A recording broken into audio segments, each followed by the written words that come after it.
There is a grave at the edge of the village of Nsoro, just past the old baobab tree where the red earth flattens out and the grass grows thin and dry beneath the weight of the harmattan. It is not a large grave. It is not marked with anything expensive. There is a stone, smooth and dark, pulled from the riverbed, that an old man carried on his back 3 days after the burial, a slow and painful walk for someone with a bad leg and a broken heart. And on that stone, with a borrowed chisel and hands that refused to stop trembling, he carved 2 words, Adwoa, beloved, that was all. What else could be said? Some griefs are too large for stone. Every evening when the light over Nsoro turned from gold to copper and the cooking fires began to send their thin threads of smoke into the cooling air, a child came to that grave and sat beside it in the red dust. She was 9 years old, small for her age, with her mother's wide and watchful eyes, and her mother's particular stillness. The kind of stillness that is not emptiness, but deep and concentrated attention, as if the world is always saying something just below the level of hearing, and she has decided she will not miss it. Her name was Amara, and every evening, without fail, she sang. If this story is already warming your heart, please hit the like button and subscribe to Village Heart, and drop a comment below telling me where in the world you're watching from. I love knowing our little village reaches so far. She sang the same song every time, not because it was the only song she knew. She knew many songs, and the kind that village children learn the way they learn everything, by absorption, by repetition, by listening. She sang this one because it was the song her mother had sung to her. Every night, from the time Amara was small enough to be held in one arm, Adwoa had sung it. The river remembers where it began, even when the mountains have forgotten their own names. Come home, my child, come home. The water is always running toward you. 4 lines, a simple melody that moved like water itself, unhurried and inevitable, finding the lowest place, filling every hollow. Amara knew it so well that she could not have said where learning ended and knowing began. The song was simply part of her, the way the river was part of Nsoro, the way the baobab was part of the sky. The villagers heard her sometimes, passing on the path that ran near the cemetery on the way back from the fields or the evening market. They heard the child's voice lifting into the copper dusk, and they shook their heads the way people shake their heads at things that sadden them but do not require them to stop walking. That child, they said, still going to that grave every evening. It is not healthy for a child to grieve like that. Someone should speak to Baba Kofi. What can Baba Kofi do? He can barely walk himself. He is old and he is tired, and the girl does what the girl does. It is a shame, a real shame. And then they continued home to their fires and their families and the ordinary demands of their ordinary evenings, which were full and pressing and left little space for the grief of a 9-year-old girl who had lost the only parent she had ever known. And to understand Amara, you must understand Nsoro. It is a village the way all real villages are, not the clean, simple thing that people who have never lived in one imagine, but layered and complicated and alive with the particular tensions of people who have known each other too long and too completely, who have watched each other's children grow and each other's roofs sag and each other's sorrows accumulate. A village knows everything about itself and pretends to know nothing. And the distance between those two things is where most of its cruelty quietly lives. Nsoro sat in a shallow valley between low hills, the kind of hills that turn deep green after the rains and pale gold in the dry months. A river ran a 1/4 mile to the east, not large but reliable, the kind of river that had been there long enough to have its own name in the language of the people who settled beside it 150 years ago. There were mango trees and oil palms and a market square with a well at its center and a long, low building that served as both a meeting hall and a church depending on the day of the week. There were perhaps 200 families. Everyone knew everyone. Everyone knew everything. And what they did not know, they invented with great confidence and passed along as fact.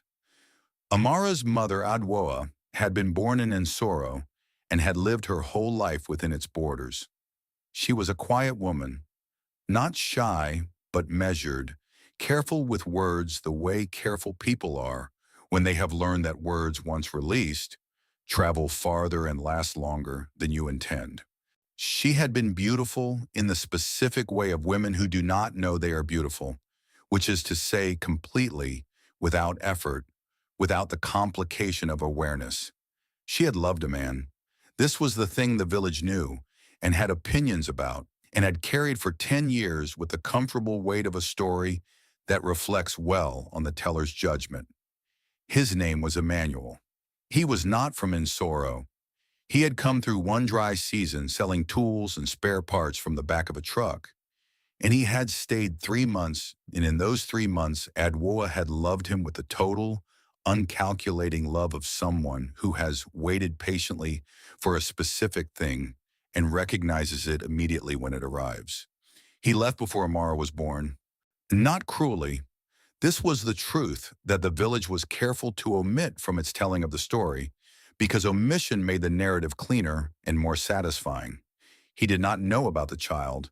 He left with promises and a real intention to return. He died on the road north in the 3rd week of his journey. A bridge gave way in the rains. The truck went into the water. There was no one to tell Adwoa because there was no one who knew she needed to be told. And by the time any word reached Nsoro, it came as rumor and then as silence, which is its own kind of confirmation. Adwoa raised Amara alone. She farmed a small plot behind the house she had inherited from her parents. Cassava, groundnuts, a little maize. And she did washing for families who could afford to pay someone. And she kept her house clean, and her child fed, and her grief folded neatly inside herself where it could not be seen. This was her gift and her burden. She was the kind of woman who bore things without display. She died in the early rains of the year Amara turned 8. A fever that the clinic in the district capital might have managed. Had the road been passable, had the money been available, had the fever come in a different season, it came in the season it came. It took 4 days. On the 5th morning, Adwoa was gone. What remained was Amara and Baba Kofi. Baba Kofi was not Amara's grandfather by blood. He was her maternal great-uncle, her grandmother's younger brother, and he was the last of that generation still living in Nsoro.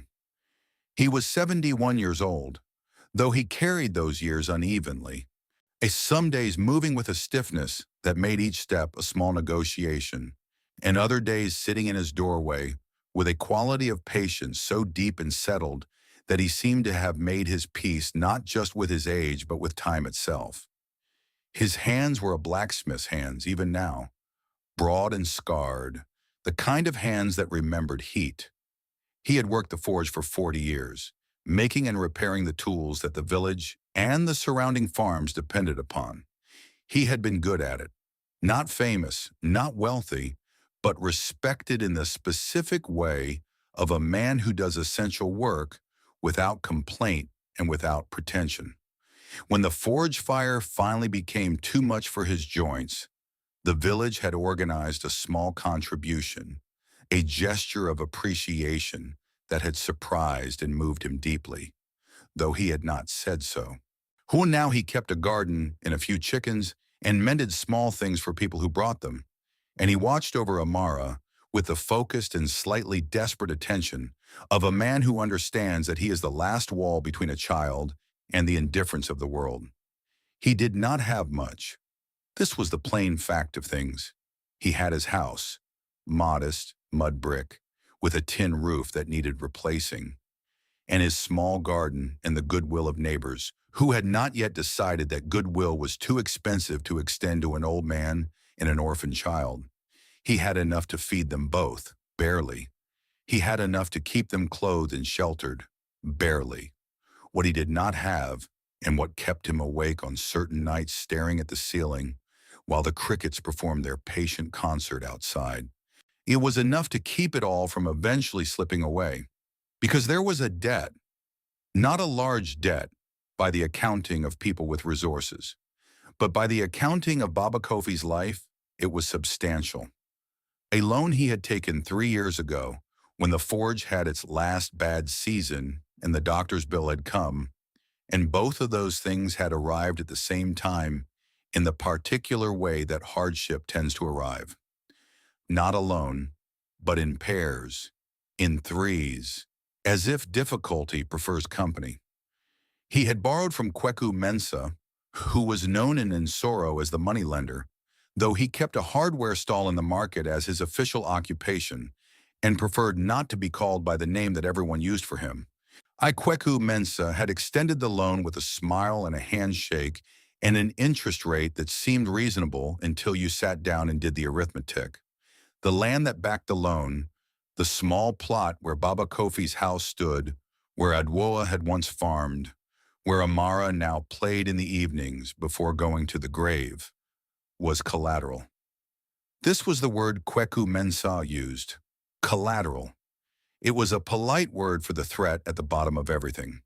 The debt was not yet called. But Baba Kofi could feel it the way you feel a change in the weather before the clouds arrive. Something in the air, something tightening. And then there was Maame Esi. Maame Esi Achiampong was the wife of the man who owned the most land in Nsoro. She was 53 years old, broad-shouldered and upright, one with the posture of a woman who has spent decades making certain that everyone in any given room is aware of her position within it. She was not precisely cruel. Cruelty requires a certain investment of feeling that Maame Esi was too economical to make.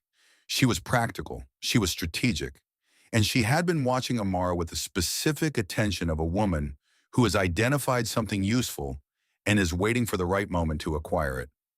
She had come to Baba Kofi 3 times since Adwoa's death, each visit slightly more insistent than the last, with the argument that he was too old and too poor to raise a child properly, that Amara needed what she called a real home, that it was not right for a young girl to grow up in a house held together by an old man's prayers and borrowed time. The argument was not entirely without logic, now which made it worse. Baba Kofi had refused 3 times with the quiet firmness of a man who has very little left and intends to keep what he has. The 4th conversation, which had happened just 2 weeks ago in the market square, where everyone could hear, had not been a conversation. It had been a declaration. Maame Esi had said, in the hearing of 12 people, that before the dry season was out, she would speak to the village council, and that the village council would see reason, and that the child would come to live in a proper household. She had not looked at Amara when she said this. She had looked at Baba Kofi. That was the thing that stayed with him afterward. Not what had been said, but the looking. The way you look at an obstacle you have already decided to remove. Amara had been standing 3 feet away, holding a bunch of plantains she had been sent to buy. She had heard every word. She said nothing. She finished the purchase and walked home beside her great-uncle in silence. That evening she went to her mother's grave later than usual and sang longer than usual, and when she finally came inside and sat down to eat, her face was the face of a child who has decided something important but has not yet decided to share it. This was the household. This was the life. Small, fragile, maintained by the will of an old man and the quiet determination of a child who sang to her dead mother every evening, as though the singing itself was a form of keeping. The stranger came to Nsoro on a Thursday. He came from the North Road, which was the longer road, the road that added 2 hours to any journey from the district capital, but avoided the river crossing that was treacherous after the rains. He came on foot. This was the first thing people noticed. A man on foot on that road at that time of the afternoon, when the sun had begun its serious work and the shade was thin and the dust moved in slow spirals wherever the ground was dry enough to rise. He was old, perhaps 70, perhaps older. It was difficult to say because the road had done its work on him and made him look like a man who carried his years the hard way. He was tall, or had been tall, but walked with a lean to his left that suggested the right hip was troubling him. The lean of someone who has been managing pain for long enough that compensation has become posture. His clothes were clean but worn thin. Out of the kind of clothing that has been washed so many times the fabric has gone soft and slightly pale. He carried a small bag, not much bigger than what a child might take to school, over his shoulder, and in his right hand he held a stick, not the elegant carved stick of ceremony, but a plain piece of wood cut for function, stripped of bark, worn smooth at the top where his hand had gripped it across many miles of road. His face was the face of a man who has lived deeply, not a face that gave things away easily. The eyes were dark and still, the kind of eyes that have watched a great many things pass and have learned to watch without flinching. He came into the market square at the hottest part of the afternoon and stood for a moment in the thin shadow of the market building's overhang and looked around at Nsoro the way a man looks at a place he has heard about but never seen. Then he walked slowly to the well at the center of the square and lowered the bucket and drew water and drank from his cupped hands, long and careful, the drinking of a man who has been thirsty for some time. 3 women sitting nearby watched him. "Who is that?" the first said. "I don't know him," said the second. "He's not from here." "He doesn't look well," said the third, and she meant it with some compassion, but she did not move from her stool. The stranger finished drinking. He straightened slowly.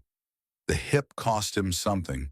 Now you could see it in the way he held his breath for a moment, and he looked toward the women. He had the courtesy of a man raised with manners.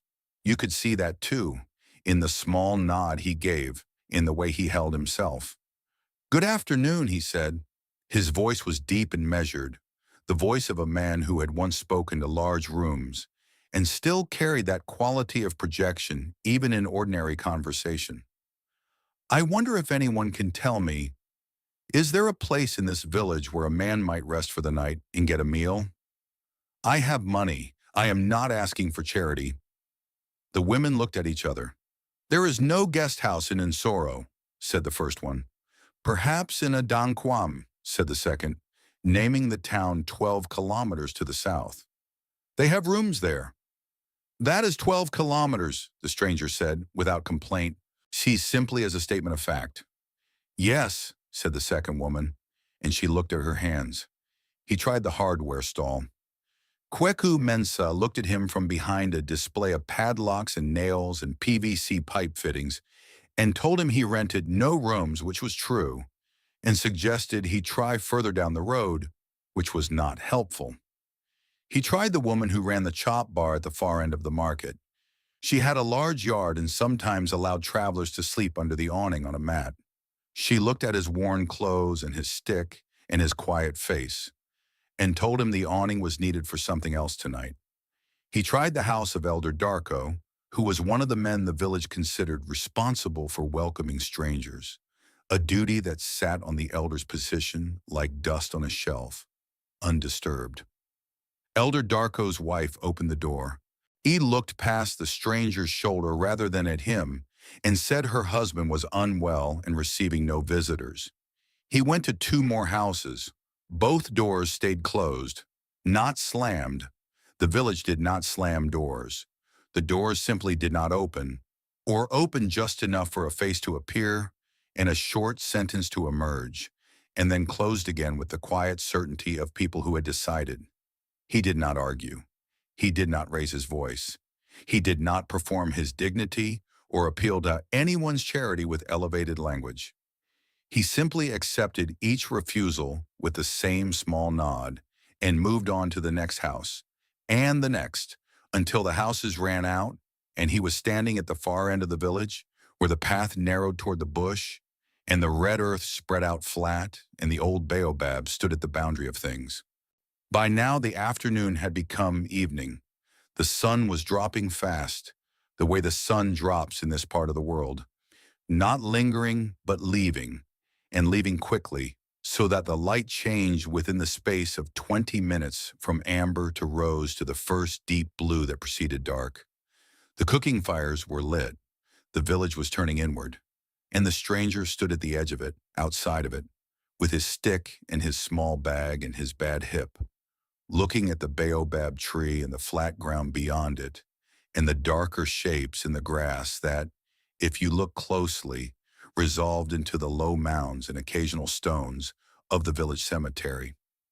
He moved toward the baobab because it was the only shade left, and because a man who has walked all day needs somewhere to put himself down when the day ends.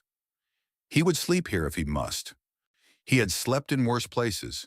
He was perhaps 30 meters from the baobab when he heard it. He stopped, not because the sound was loud. It was not loud. It was small and clear, a child's voice, rising in the evening air, with the particular quality of something that is not being performed for anyone, that is simply being given, offered up to the sky or the earth or whatever presence the singer believes might be listening. The stranger stood very still. He listened. The river remembers where it began, even when the mountains have forgotten their own names. Come home, my child. Come home. The water is always running toward you. The stick dropped from his hand. He did not notice. He did not reach down to pick it up. He stood in the last light of the Nsoro evening, with the voice of a child moving through him like something he had not felt in so long that the sensation was almost unrecognizable. And his face, his still, weathered, careful face, did something it had not done in a very long time. It broke open, not in grief, though grief was there, not in joy, though something close to it was rising, in recognition, the specific, shattering recognition of a man who has been lost for a very long time and has, in the space of 4 sung lines, heard something that sounds exactly like the road home. He took one step forward, then another, moving slowly now, not because of the hip, but because some approaches require slowness, require the care that one gives to things that are precious and fragile and might, if startled, disappear. Through the low scrub and the thin grass and the long shadows of the baobab's last light, he came to the edge of the cemetery and he looked. She was sitting on the red ground beside a stone, small, cross-legged, her hands resting open in her lap, the way a child sits when she is settled in for something she intends to stay with. Her eyes were closed. Her face was turned slightly upward, as though the song were going somewhere above her. And her voice was her mother's voice, not the imitation of it, not the echo of it, the voice itself, the exact shape of the melody, the exact weight of each word, the precise breath between the third and fourth line that turned the song from a statement into a question. The stranger stood at the edge of the cemetery and listened to the end of the song. When it finished, or the evening held the last notes for a moment in the particular way that evening holds sound, with more care than day, as though the quieter air takes better custody of things. Then the child opened her eyes and found him standing there. She did not scream. She did not startle badly. She was her mother's daughter, and her mother's daughter did not frighten easily. She looked at him with those wide, watchful eyes, taking in the stick on the ground behind him where he had dropped it, the small bag, the worn clothes, the face that was doing something complicated. And she said simply and directly, the way children ask the most important questions, "Did you know that song?"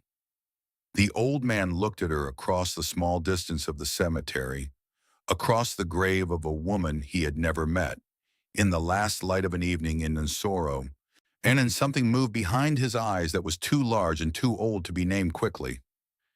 "Yes," he said. His voice was not steady.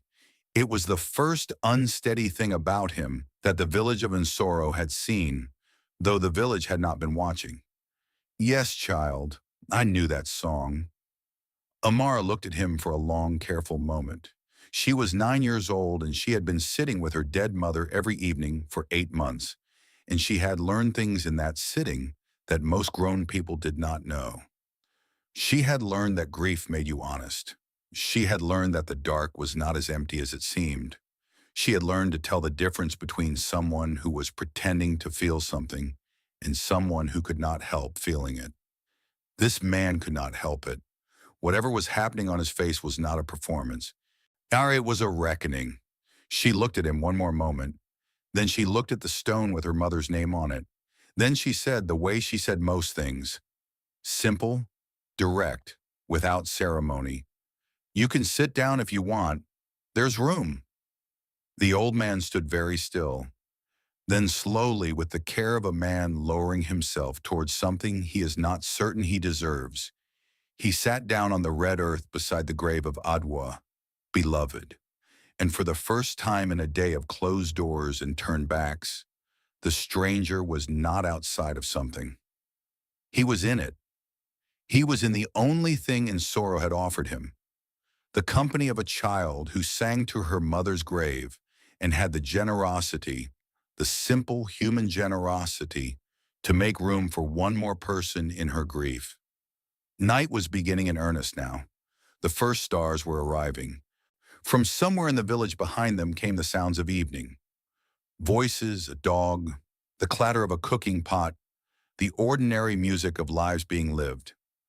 Out here at the edge of things, beneath the baobab, two people sat beside a stone in the red earth, and between them the last of a song hung in the air like wood smoke, like something that had traveled a very long way to arrive exactly here. It is one thing to offer a stranger room in your grief. It is another to bring him home. Amara understood this, in the way that children understand things, not through reasoning, but through feeling. The way you feel the difference in temperature when you step from sun into shade. She was 9 years old and she had not asked Baba Kofi's permission, and she knew that she had not asked it. She knew also, with the same calm certainty, that she was going to bring the old man home anyway, and that Baba Kofi would be angry at her for not asking, and that he would allow it regardless, because Baba Kofi was Baba Kofi, and there were some things about him that did not require experience to predict. Come, she said simply, standing and brushing the red dust from the back of her dress. The stranger looked up at her.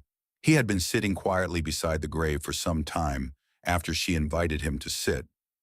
Not speaking, not asking anything, just sitting in the way of someone who has been given something he was not expecting and does not know quite what to do with the gift. When she stood and said, "Come," he looked at her for a moment with those dark, still eyes. "Where?" he asked. "Home," she said. "You have nowhere to sleep. Baba Kofi has a mat." "Who is Baba Kofi?" "He is mine," she said, which was the truest and most complete answer available to her. She picked up his stick from the ground where it had fallen and held it out to him. He took it. He rose slowly, with the careful management of his hip, and when he was standing, she turned and began walking, and he followed. Because what else does a man do when a child in the dark decides to lead him somewhere? The path back through the village was quiet. Most people were inside now, the evening fully settled, the cooking fires burned down to their working stage, the orange light of lanterns pressing through the gaps in shutters and doorways.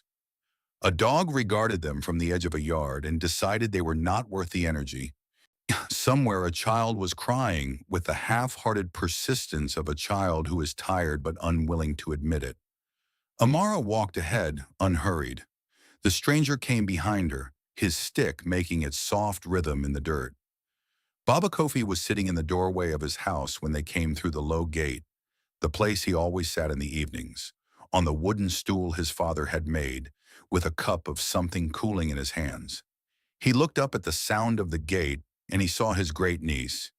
And then he saw who was walking behind her, and the expression that crossed his face moved quickly through several things. Surprise, caution, a flash of something that was not quite annoyance but was adjacent to it, before settling into the careful neutrality of a man who has long practice at thinking before speaking. Amara, he said. Baba Kofi, she said. This man has walked from very far, and all the doors in the village were closed to him. He needs a mat to sleep on. She said it the way she had heard her mother say necessary things, plainly without apology, without the softening that turns a statement into a request, and a request into something that can be declined.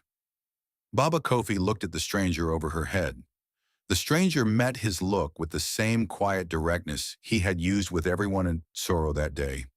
The directness of a man who has decided he will not perform helplessness, but will not pretend to be something he currently is not. Good evening, the stranger said. My name is Kwame. I am sorry to come to your house uninvited, the child insisted. A silence.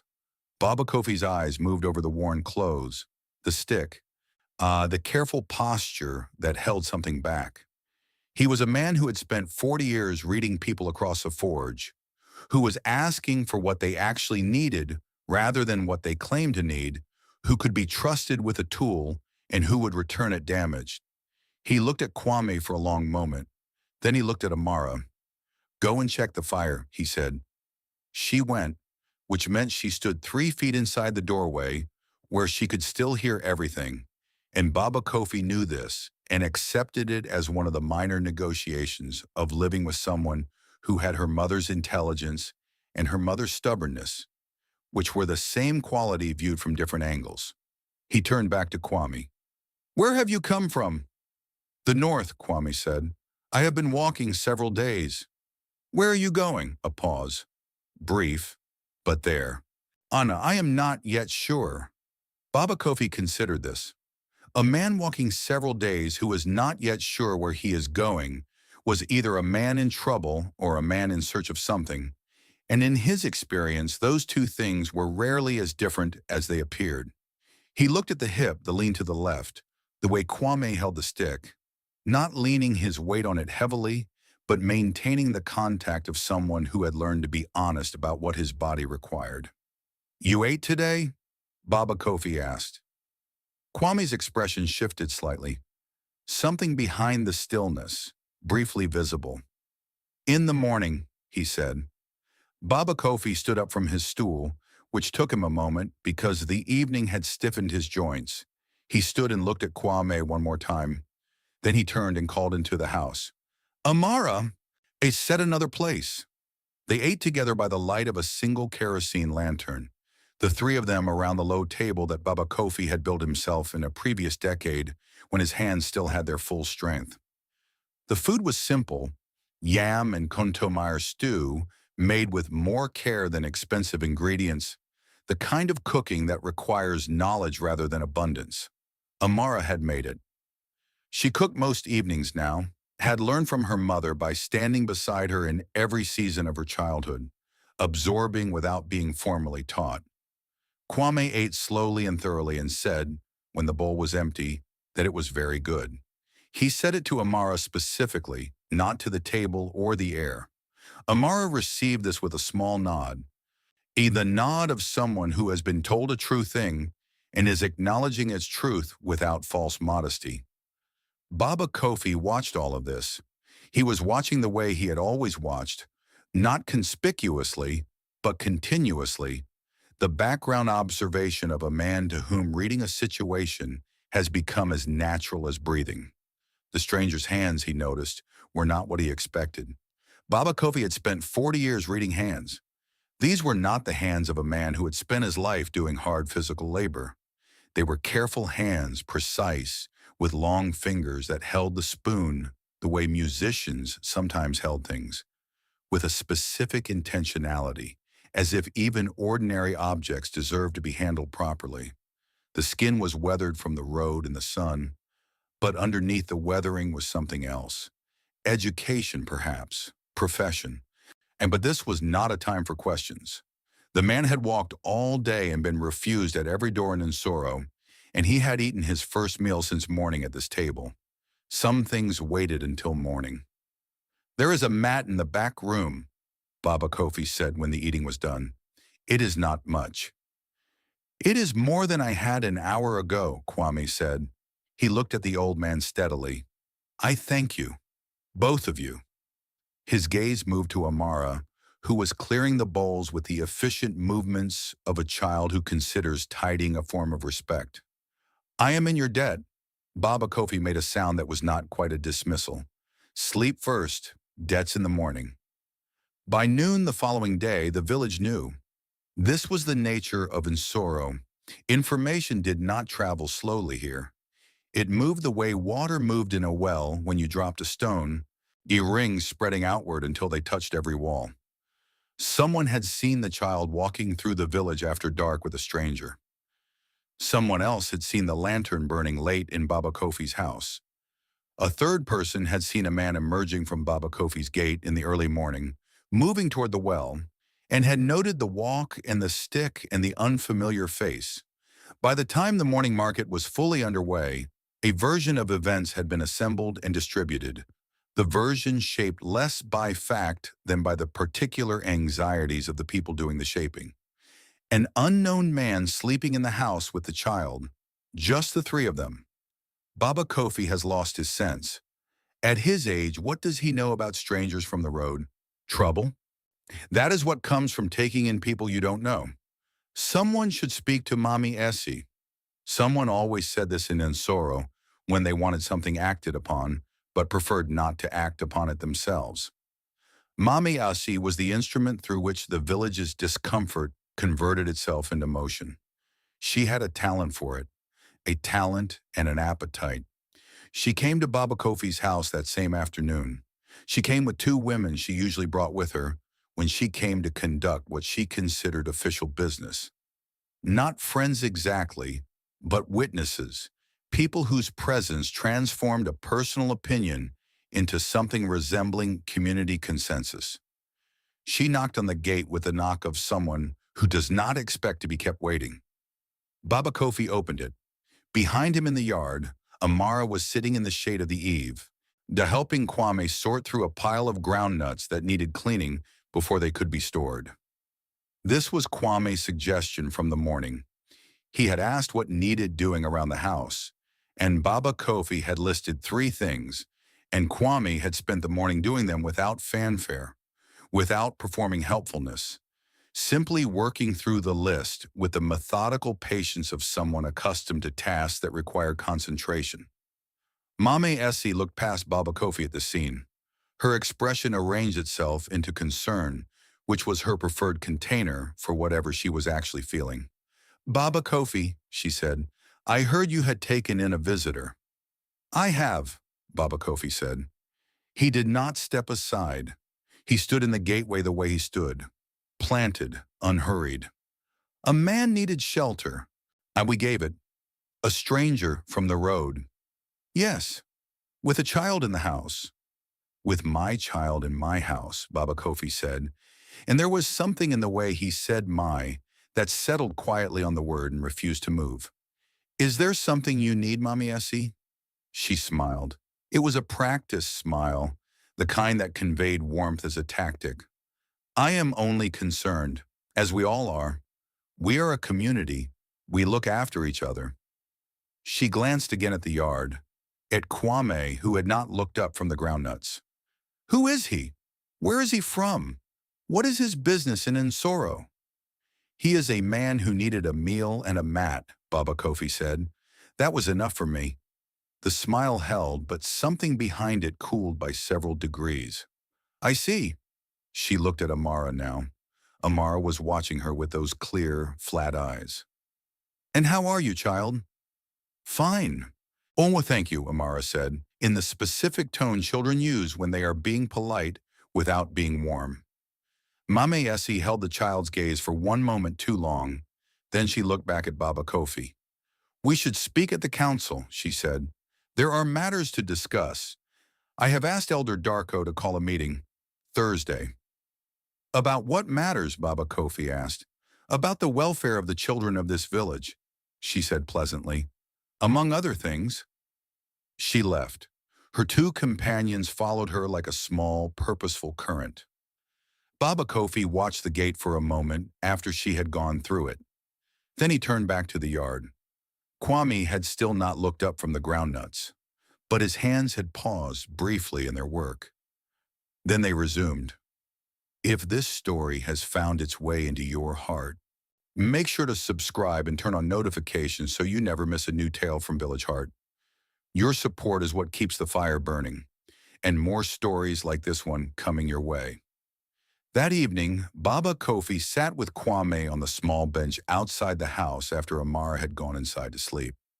The night was clear and warm, full of stars and the sound of insects performing their patient liturgy in the grass.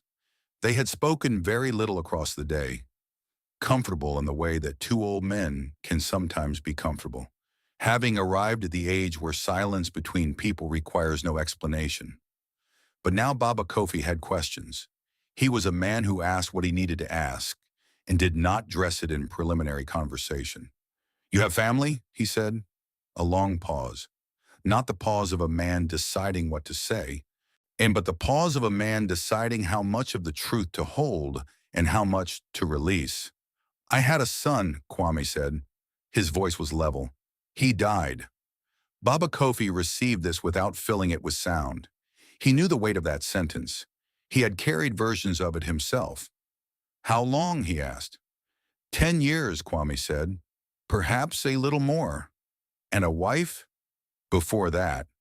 He did not elaborate. "A long time ago." Baba Kofi looked at the stars. "And you have been walking since?" It was not a question. Kwame looked at him. "Not the whole time," Kwame said. A quiet beat. "But walking, yes, in one way or another." He turned the stick between his hands, his long, precise fingers moving slowly over the wood. There are men who lose something and build around the loss. They become what they build, and the loss is inside the walls. Out of sight, he paused. "I was not that kind of man. When I lost, I left, and leaving became the habit." Baba Kofi made a sound that held no judgment. He had known men like this. He had known men nothing like this. Both were human. "The song," Kwame said then, and his voice shifted slightly. The way a person's voice shifts when they move from safe ground toward ground that matters. The one the child sings at the grave. Where did her mother learn it? Baba Kofi looked at him carefully. "Adwoa never told me where she learned it. She said it came from the child's father, from his family." A pause. "The father died before Amara was born, a man named Emmanuel. He was passing through, selling tools. He stayed some months. Then he went north. We heard he died in the rains. A bridge." He was quiet a moment. "Adwoa never told Amara much about him. I think it hurt her too much to speak of." The night held them. The insects continued their untroubled song. "Emmanuel," Kwame said. "Nothing more. Just the name. The way you say a name when saying it is all you can do with it." Baba Kofi looked at him steadily in the dark. He was 71 years old, and he had spent a lifetime reading what people did not say. And what he read in Kwame's face in that moment was something he did not yet have words for. Something very large, moving very carefully, like a river in a narrow place. "You knew someone called Emmanuel," Baba Kofi said. Not a question. A very long pause. "It is a common name," Kwame said. He said it looking straight ahead.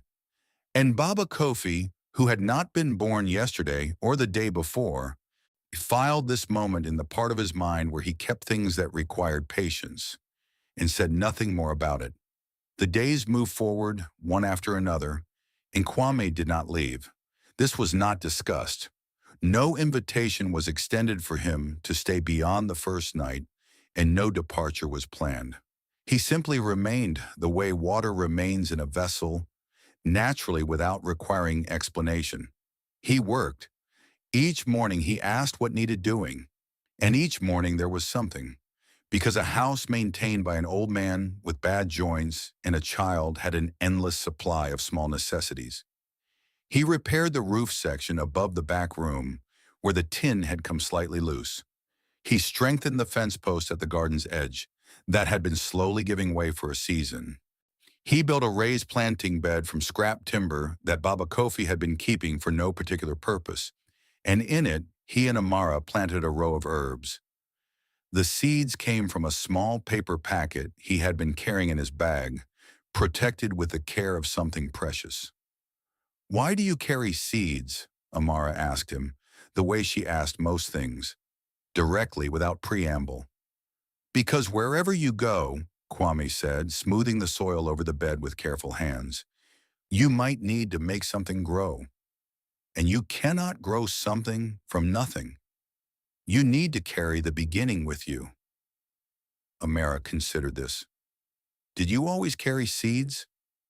"No," he said. He looked at the bed, at the dark-turned earth.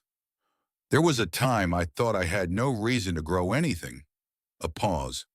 "And I was wrong." She looked at him with that unsettling, clear attention.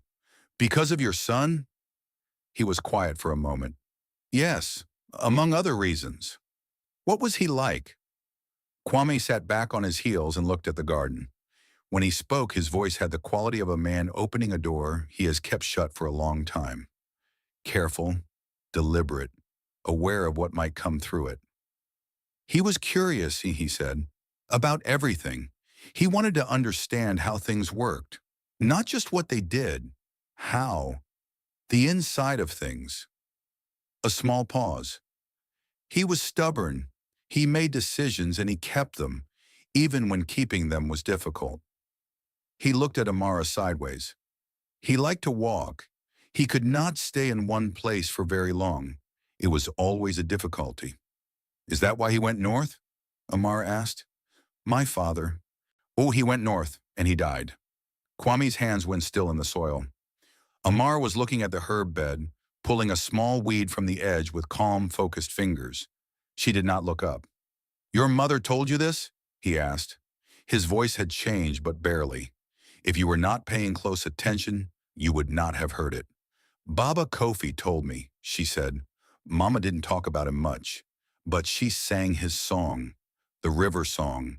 She said it came from his family, that it was the song they sang to their children, and he taught it to her, and she taught it to me." She looked up then, and her eyes found his with that directness that never wavered.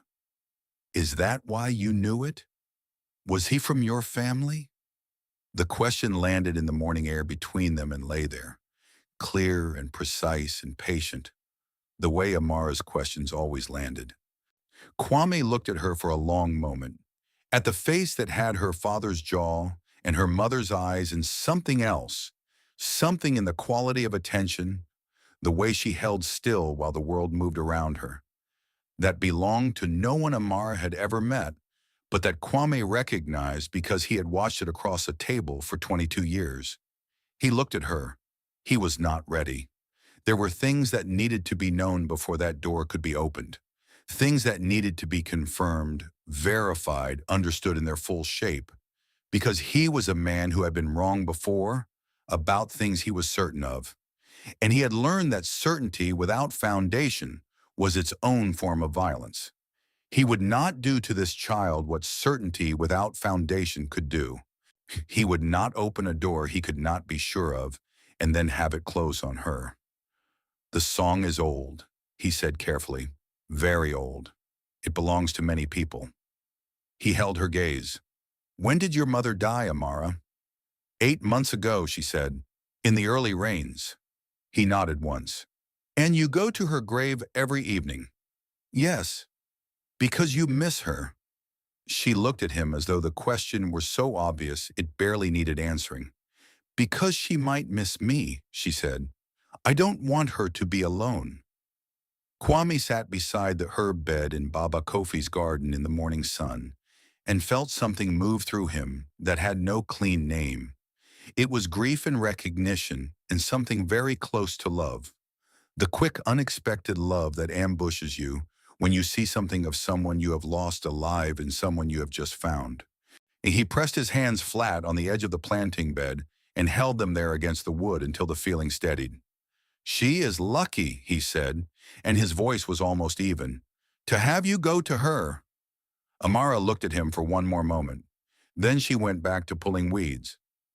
The council meeting was set for Thursday, and Baba Kofi had known since Maame Esi's visit that what would happen there was not going to be small or simple. He had asked Elder Darko directly, stopped him on the path behind the market and asked him plainly what the meeting concerned. Elder Darko had not looked at him directly when he answered.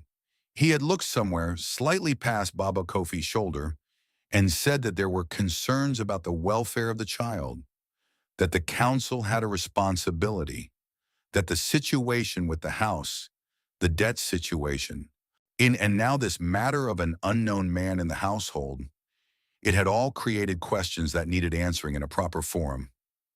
The debt. Baba Kofi had not said this word in front of Amara since Adwoa died. He carried it privately, the way he carried most of his serious things, because there was no one else to carry it with, and because showing a child the full weight of the world before she needed to know it was a form of cruelty he refused to practice. But the debt was alive and real and growing. Kweku Mensah had sent a note, delivered by his young assistant, a boy of perhaps 12, who arrived at Baba Kofi's gate one afternoon and held out the folded paper with the expression of someone who knows the content of the thing he is carrying and is glad it is not his name on it. The note said, in the precise language of men who deal in numbers rather than feelings, that the loan was coming due for review at the end of the month, that the terms under which the land was held as security would be re-examined, that the presence of an additional person in the household had been noted, and that any changes to the household circumstances were subject to disclosure under the terms of the original agreement. Baba Kofi had folded the note and put it in the inside pocket of his good jacket and worn it there for 2 days before he understood that wearing it was not the same as solving it. He was sitting with this on the evening before the council meeting on his stool in the doorway when Kwame came and sat beside him. They had developed this pattern across the days. The evening sitting, the quiet sharing of the dark. Amara was inside. The lantern was lit. The village was settling. "Tell me about the debt," Kwame said. Baba Kofi looked at him. "You've been carrying something heavy all week," Kwame said. "It is not my business, but I have eyes." A long pause. Baba Kofi was not a man who shared his difficulties. He had spent a lifetime being the person others shared difficulties with, and the habit of being the repository rather than the source of trouble was deep and old. But there was something about the way Kwame asked, not with pity, not with the framing of someone who wants to feel generous, but with the matter-of-fact directness of a man who asks because he considers information useful, that made the habit bend. He told him, not everything, not the full history and all its textures, but the essential shape of it. The loan, the land, Kweku Mensah. For the end of the month, the council meeting tomorrow where Maame Esi would use everything she had to argue that a man who could not manage his debts and was now housing strangers was not a suitable guardian for a 9-year-old child. When he finished, Kwame was quiet for a long time. His hands rested on his knees. He was looking at the stars. "The land has been in your family," Kwame said. It was not a question. "My father cleared it," Baba Kofi said, 60 years ago. He built the first house himself before this one. "And if it goes," Kwame said carefully. "If it goes," Baba Kofi said, and he paused. "Maame Esi gets the child. The council will see to that. They have already decided it, I think. The meeting tomorrow is for the record, so there are witnesses when she collects what she has already been promised." He said it flatly, without the performance of bitterness, because he was too tired for performance. It was simply what he believed to be true. Kwame looked at him. "What will you do?" Baba Kofi was quiet for a long time. Then he said with the simplicity of a man who has looked at the available options and found only one that his soul would permit. "I will go to that meeting, and I will stand up, and I will say what I have to say, and whatever they decide, I will live with." Kwame nodded once slowly. Inside, behind the lantern-lit door, Amara was not sleeping. She lay on her mat with her eyes open, and she listened to the two old men on the stoop. She could hear the low murmur of their voices without the words, the particular rhythm of serious talk, and she looked at the ceiling above her, and she thought about her mother's grave and the stone with two words on it, and the song that had brought a stranger to sit beside her in the last light. She did not know what was coming. She was 9 years old. There were categories of threat that adults kept from children because they believed, with love, with good intention, that not knowing was a form of shelter. But Amara was her mother's daughter. She noticed things. She had noticed Baba Kofi's careful face for days. She had noticed the boy at the gate with the folded note. She had noticed the way Maame Esi had looked at her across the yard, not at her face, but at her, at the fact of her, as though calculating a price.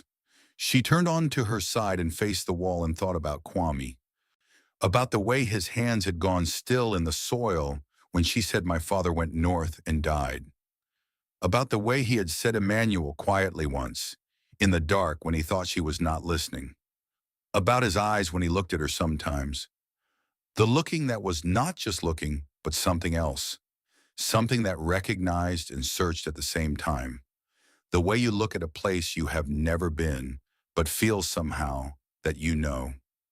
She thought about the song. The river remembers where it began.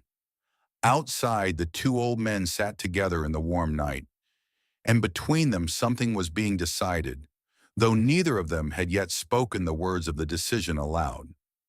Kwame turned the stick in his hands. He looked at the sky, then he looked at Baba Kofi's profile in the lantern light. The old blacksmith's face was steady and tired and refusing to be anything other than what it was. I will come to the council meeting, Kwame said. Baba Kofi looked at him. You have no standing in this village. You are a stranger. Yes, Kwame said, but I may have something to say. A pause. Not tonight. Tonight I am not ready. But by morning, he stopped. His jaw tightened once, then released.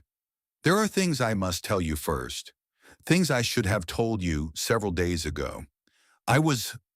He seemed to search for the word. I was afraid of what it would mean for the child.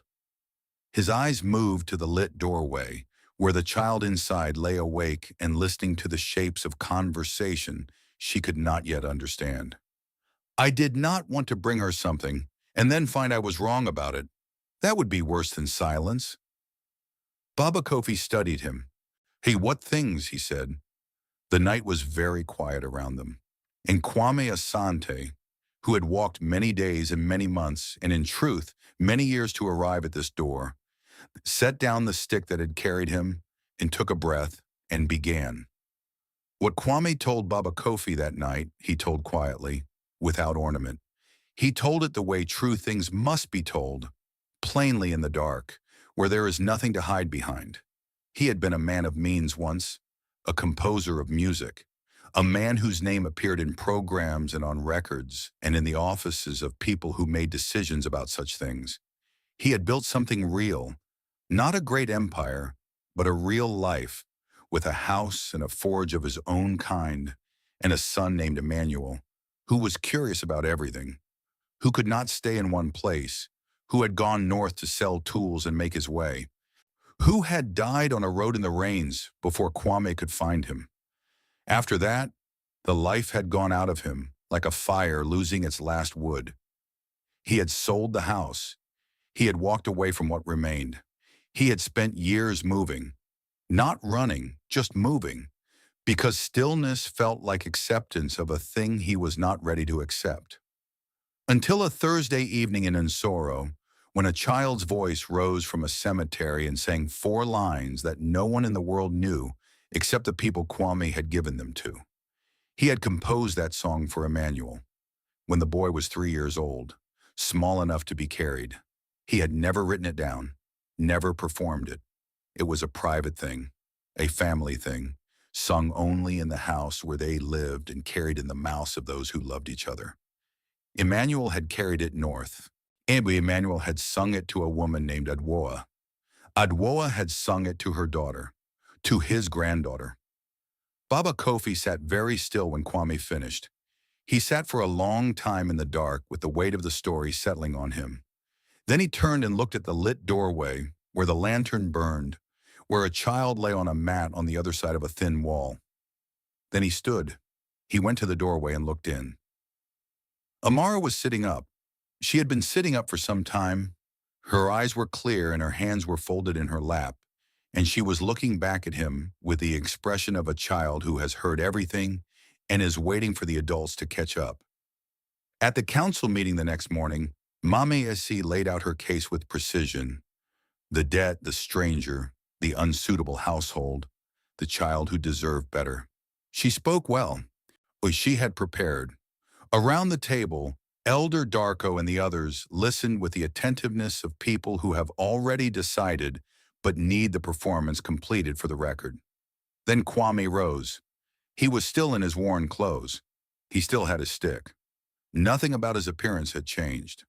But he stood the way he stood when he had once addressed rooms that mattered, with the particular stillness of a man who has nothing left to perform and therefore only truth available. He said who he was. He said what Emmanuel had been to him. He said what Amara was to him. He placed on the table a document, carried in the inside of his bag since the city, since the life he had walked away from, but never fully dissolved. That carried his name and his credentials and the account from which, before the sunset that day, because the full sum of Baba Kofi's debt would be cleared. The room was very quiet. Maame Esi looked at the document. Then she looked at the old man in the worn clothes who had asked her village for water and a mat and been refused at every door except one. She had no more words. For perhaps the first time in many years, she had no more words.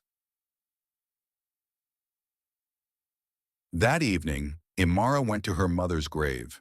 She sat beside the stone with Adwoa's name on it, and she sang the song, the 4 lines, the melody that moved like water, the one that had traveled from a father to a son, to a woman who loved him, to a daughter who would not let it die.